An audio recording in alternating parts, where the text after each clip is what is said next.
हज़रत ईसा अलैहिस्सलाम की इब्लीस से मुलाकात।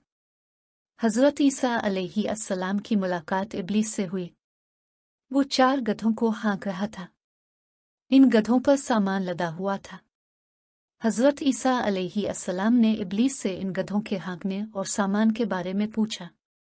इब्लीस ने जवाब में कहा कि तिजारत का सामान उन गधों पर लदा हुआ है और खरीदने वालों की तलाश कर रहा हूँ। हज़रत ईसा अलैहिस्सलाम ने इसकी बात सुनकर पूछा, पहले गधे पर क्या सामान है? इब्लीस ने कहा, जुल्म।